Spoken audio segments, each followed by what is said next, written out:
I'm Sarah, and this is Budgetsew, where we create stylish, fashionable looks as inexpensively as possible. Today, I'm going to show you how I refashioned a blouse into a dress. Now, I made this project a whole lot harder than it should have been, so I'm hoping you'll learn from my mistakes, which I've included in this video. Now, this is a dress before.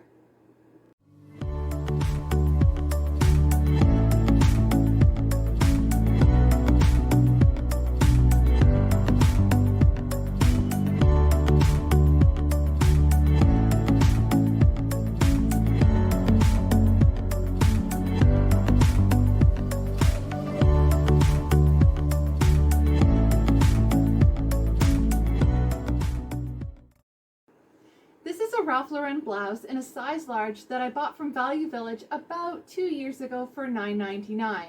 It's 100% polyester, so it's a great wash and wear blouse, and it's so comfortable. I love how the 3 different stripe patterns all come together for a super polished look. When I got the blouse home, I sewed the front of the blouse closed so that there would be no gaping in between the buttons. I wore this blouse for about 1.5 years before deciding it was too big. I absolutely loved the blouse and was going to redonate it because it was still in perfect condition, but at the last minute I changed my mind.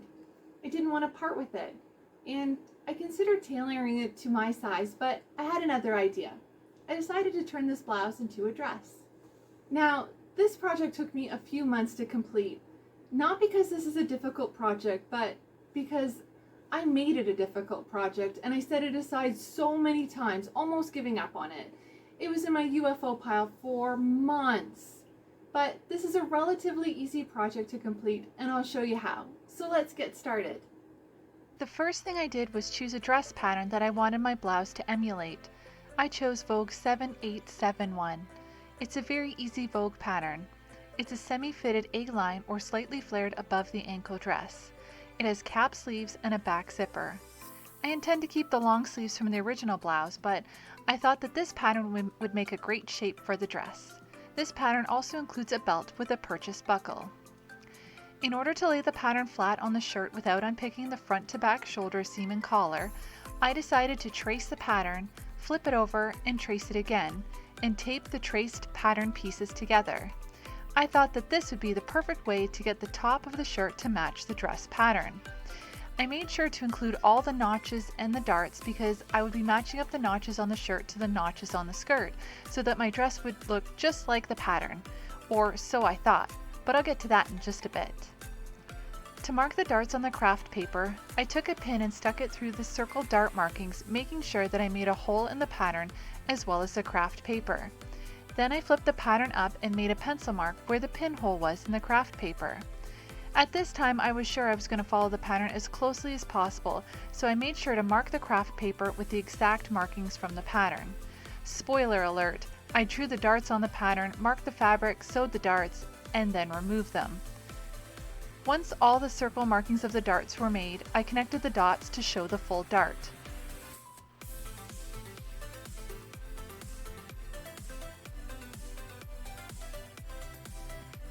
Then I flipped the pattern over and drew the other half of the dress bodice. No need for me to fold the shirt in half. I would just lay this pattern flat on the fabric. Once I had the pattern drawn on the craft paper, I went over my pencil markings with a permanent marker and then cut out my new pattern pieces.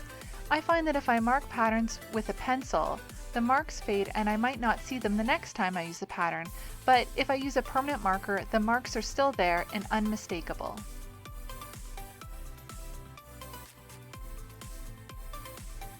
I traced both the front and the back dress bodice, hoping that this would make my blouse refashion super easy.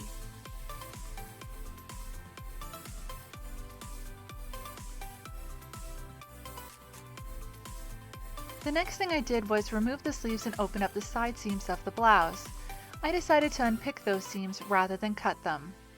It took more time to do this, but I think it was the better way. You'll notice the blouse here isn't the blouse I showed you at the beginning of the video. I don't know what happened to the original footage, so I thought I'd show you what I did on another blouse. This blouse was going to be redonated, but in the end I made 2 tablet bags and yards of bias tape from this shirt. Reduce, reuse, recycle! I opened up the shirt and laid it flat so that it was only one layer of fabric. Then I placed the dress bodice pieces on the shirt with the pattern pieces right under the collar and lining up the center front and center back of the shirt with the center front and center back of the pattern. Then I pinned them in place and cut them out. I should have lined up the underarm as well, so that when I cut it out, the front of the blouse and the back of the blouse would be the same length. I had to readjust this later.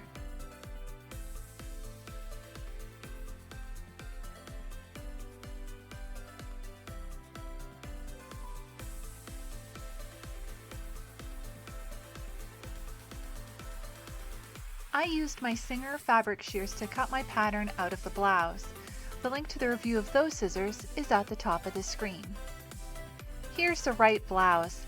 After cutting out the pattern, my next step was to mark the darts.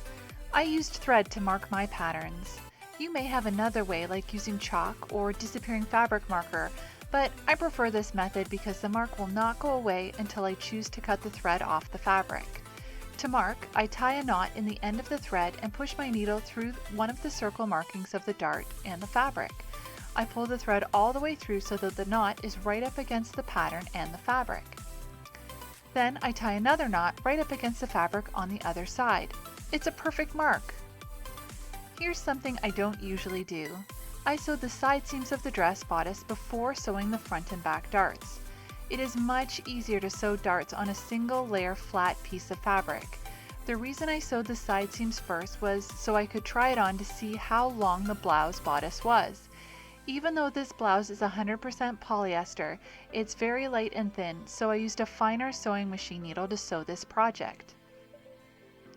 I chose Unique brand sharp size 9 or 70 needle for woven fabrics. I purchased this needle in a package of 4 from Len's Mill store for $1.99. This small, finer needle was a great choice because it did not make big holes in the delicate fabric like a regular needle would when sewing. Some of the other footage that disappeared was laying out the dress skirt pattern pieces on fabric and then cutting them out. I cut the longer skirt version of Vogue 7871 or View B. I followed the layout instructions so that the front and back pieces were placed on the straight of grain and not on the fold of fabric. The fabric that I chose was a navy blue polyester. It's a bit of a heavier weight than the blouse fabric, but it was the perfect choice. I bought this fabric at a fabric sale at Len's Mills. Len's Mills, a huge factory outlet selling fabric, craft supplies, housewares, and so much more, had a winter sale to clear out some of their inventory. Their entire selection of previously reduced fabrics was 75% off the lowest ticketed price, and if you finished the bolt, then it was 85% off. The link to that fabric haul is at the top of the screen. I bought the remaining fabric on the bolt for a total of 6.7 meters. Since I bought the last of the bolt, the fabric was 85% off, so that means I bought 6.7 meters of fabric for $1.98. Since I sewed the bodice pieces together, I decided to sew the skirt pieces together so that I could try it on and see how this project would work out. I sewed the 2 front pieces together, then the 2 back pieces, and then finally the front to back, but I forgot about the zipper. I wanted to put in a side seam zipper rather than the back because my blouse did not have a back seam, but I forgot to mark it, so I sewed all the seams of the skirt from top to bottom. This wasn't a problem because in the end, I decided I didn't need a zipper in this dress. I used navy blue serger thread for this project because it's a finer thread than regular thread. Finer needles need finer thread. I decided that I would cut out the belt that was included in the pattern. I interfaced it just like the instructions indicated, but I made the belt twice as long as the pattern because my belt was going to be a tie belt rather than a belt with a purchase buckle. I folded the belt in half with the right sides together and sewed it. I used 3/8 of an inch seam allowance rather than the usual 5/8 of an inch as directed by the pattern's instructions.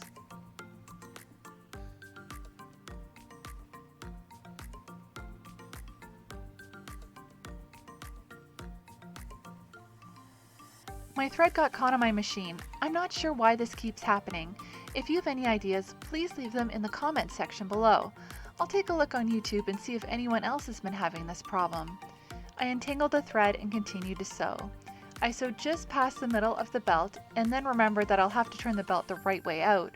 So I stopped and started sewing again a few inches farther down the belt to make it easier to turn the right way out.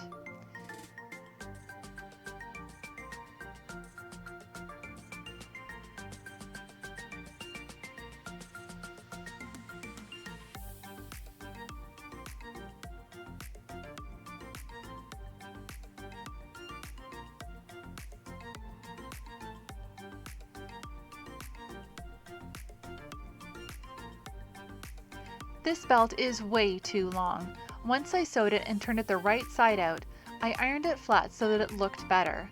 I'm not a fan of ironing except when it comes to sewing. Pressing may take time, but it makes sewing so much easier. It also gives the finished garment a cleaner, crisper look.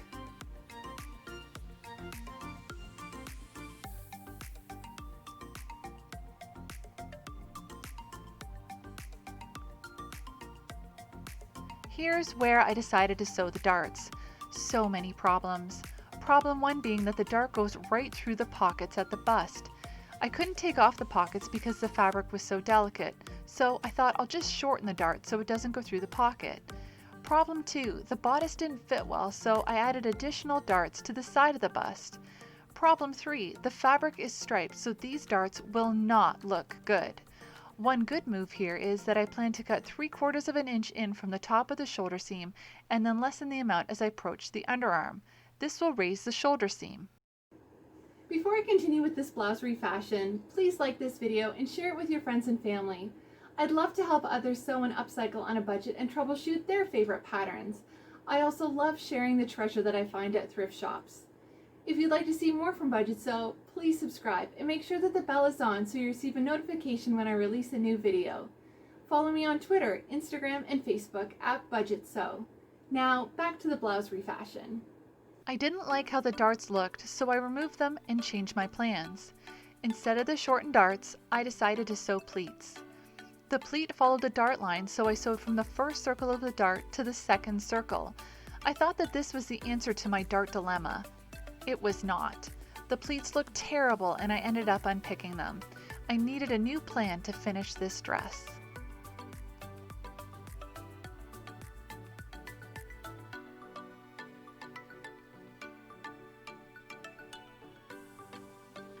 Here you see me cutting off 3/4 of an inch off the shoulder and gradually reducing the amount as I reach the underarm. I didn't want to cut off too much fabric under the arm because I didn't want to make the blouse armhole bigger than the armhole of the sleeve. The sleeve should always be a bit bigger than the blouse armhole for ease of movement. By cutting off 3/4 of an inch at the shoulder and taking in the side seams, the sleeve should still fit the blouse. After I cut one shoulder, I used the fabric that I cut off as a guide so that the other armhole would be the same.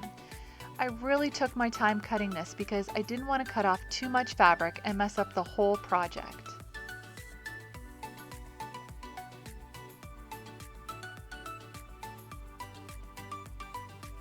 Since I eliminated the darts and the pleats at the bust, the dress bodice was larger than the dress skirt.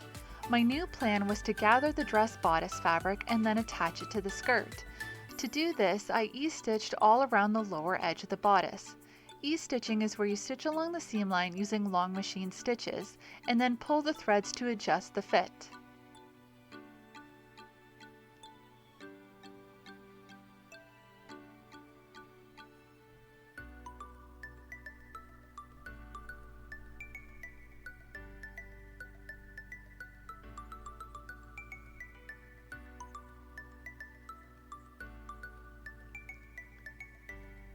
Next, I pinned the dress bodice to the dress skirt, adjusting the threads for the best gathering and fit as possible.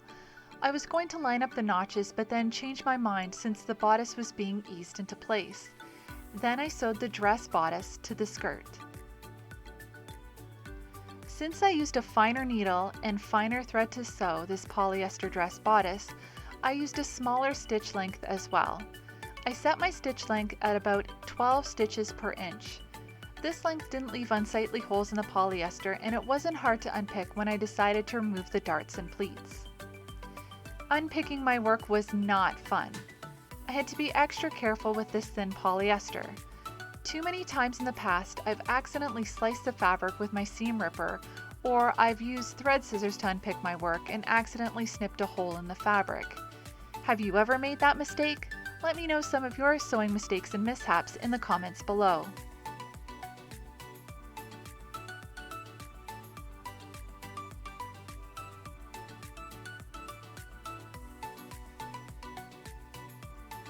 I removed the pins as I sewed because I didn't want the sewing machine needle going over top of them. I didn't want a hole from a broken needle damaging the fabric. I also have less sewing machine maintenance because I don't sew over the pins.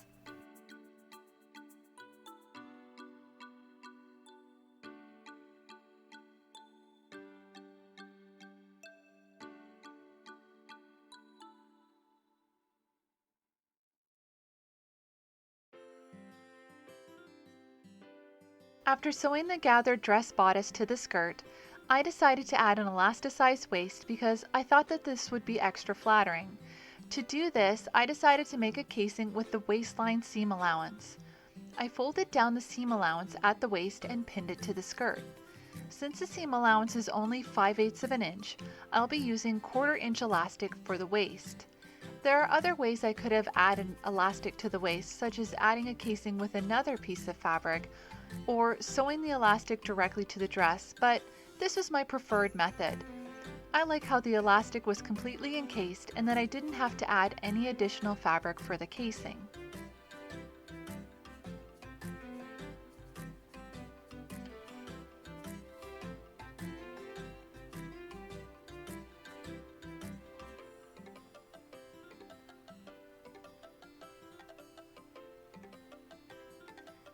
This casing should be sewn down to the skirt. Leave an opening big enough to feed the elastic through. My next step was to reattach the sleeves. With the dress inside out and the sleeve the right side out, I pinned the sleeve to the dress.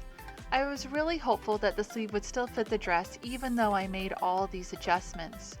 When pinning, I adjusted the ease as best as I could. I didn't E-stitch the sleeves because I didn't want to make any additional holes in the fabric because it was so delicate. Usually I recommend E-stitching the sleeve before pinning it to the blouse, but since I didn't E-stitch, this step took longer than usual.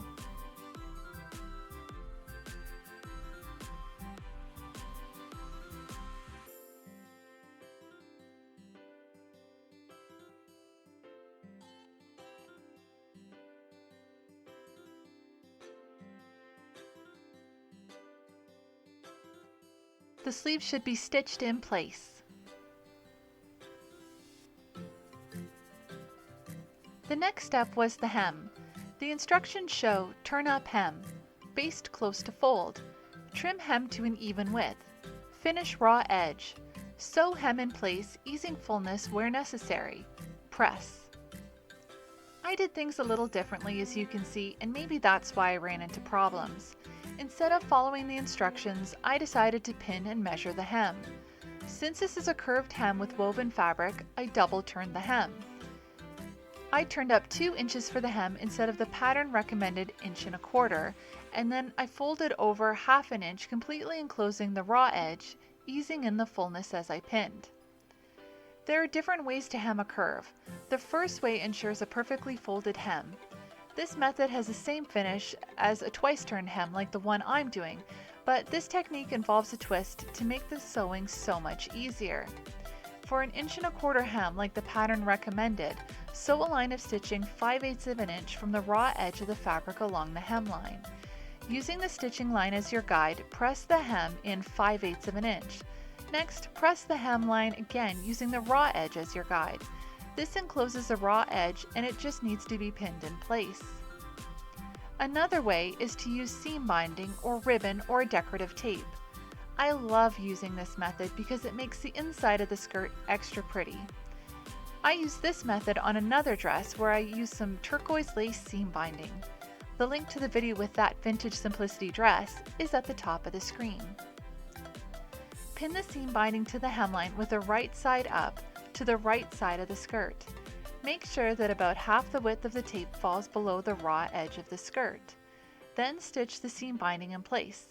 Next, fold and press the seam binding up and then pin it in place. Finally, stitch it down and then you have a perfect hem with a lovely finishing touch.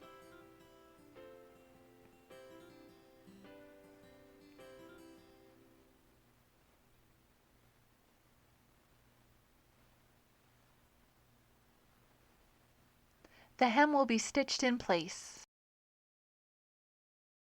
Back at the sewing machine, I stitch the sleeves back onto the dress. I use 5/8 of an inch seam allowance rather than the 1/2 inch of the original seam. I removed the pins as I sewed and ensured that the sleeve fits smoothly into the armhole. When sewing, I've never had the courage to use 3 different patterns in one garment, but after this project, I'm feeling much more confident about trying. These 3 different stripe patterns really pull together for a polished look. One of the dresses that I've sewn previously used 2 different patterns, and I was quite pleased with how the dress turned out. The link to the video with that vintage dress is at the top of the screen. Let me know in the comments section about how many different prints and fabrics you've used in a garment that you've made.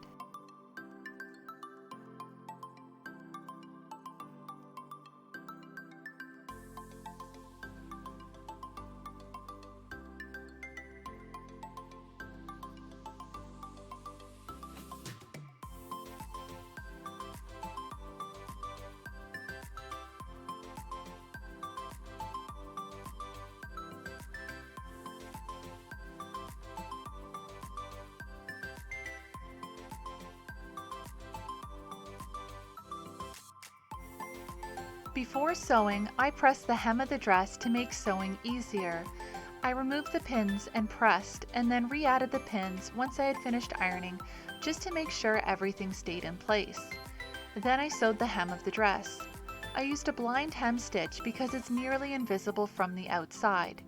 It's a creative method of folding and stitching and a fantastic way to create deep hems on garments because you need to have at least 1.5 inches of seam allowance. The secret to this hem is you tuck the hem under the wrong side of the fabric, leaving a small amount, about 1/8 of an inch to 1/4 of an inch, of the hem's edge sticking out. Now the pins are under the fabric rather than on top of it. When you set your sewing machine to the blind hem stitch, it will sew 4 straight stitches into the hem and 1 zigzag stitch into the dress fabric. This means that only 1 stitch out of 5 is visible from the outside of the dress, making it almost invisible. After sewing the hem, I realized I must have had the thread tension too tight because the hem wouldn't lay flat after pressing. I unpicked the entire hem and used a straight stitch to resew it. Sew along spoiler alert, I accidentally left Simplicity pattern 8999 on the table beside me when filming, so stay tuned to Budgetsew for a future sew along of the pants. Next it was time to add elastic to the waist of the dress. I cut a piece of 1/4 inch elastic about 1 inch larger than my waist measurement. I attached a safety pin to one end of the elastic and pinned it to the waistline of the dress beside the opening of the casing. This is so that when I'm threading the other end of the elastic through the casing, that this end doesn't disappear inside and I have to redo everything again. Then I took a larger safety pin and attached it to the other end of the elastic. This safety pin will be pushed through the casing all the way around the waistline of the dress. One of my new look patterns recommends to keep elastic from getting stuck in the seam allowance as it's inserted is to use fusible web or machine basting to anchor them to the garment within the casing area. Be sure to remove the basting after the casing is finished. This is a great tip and one that would have helped me a great deal with this project.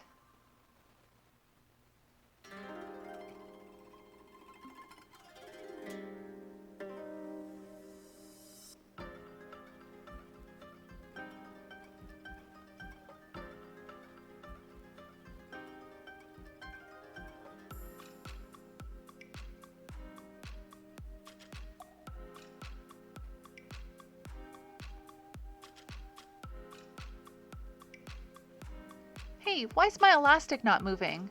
I have no idea how I knotted my elastic. Well, I fixed that and continued on.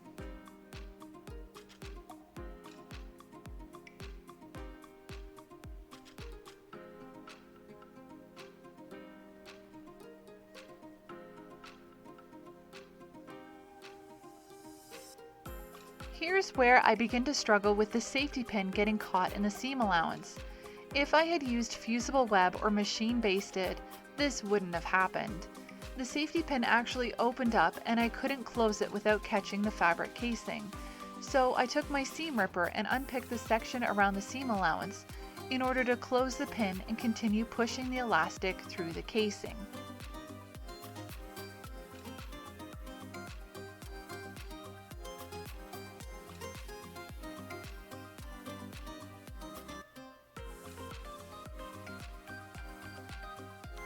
I marked with a pin where I opened up the casing so that I could re-sew it later. Uh-oh, here's where I realized that even though I had opened up the casing and closed the pin, that I had still caught some of the casing fabric in the pin and it wouldn't move along. Back I go.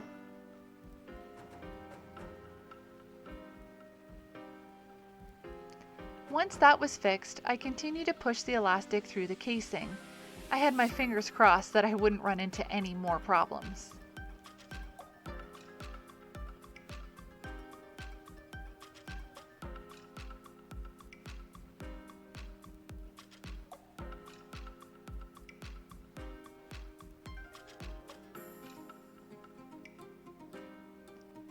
Once the safety pin was out the other side of the casing, I began to distribute the fullness of the fabric evenly.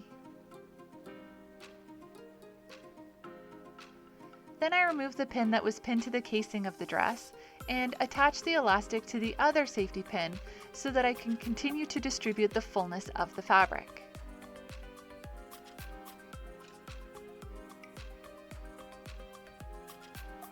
Next, I removed the safety pin and overlapped the two ends of the elastic and re-secured the ends with the safety pin.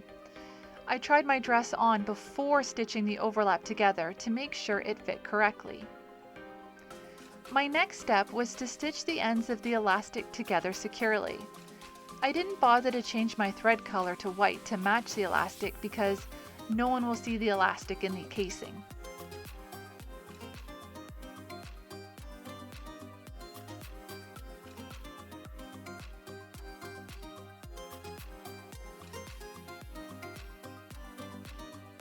After the elastic was stitched together, I stretched it so that it would slip into the casing.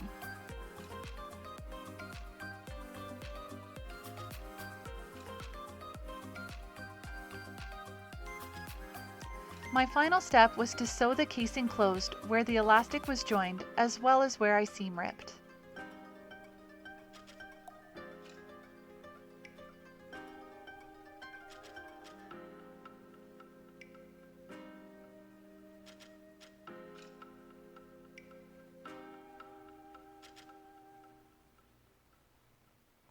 Here is the finished dress.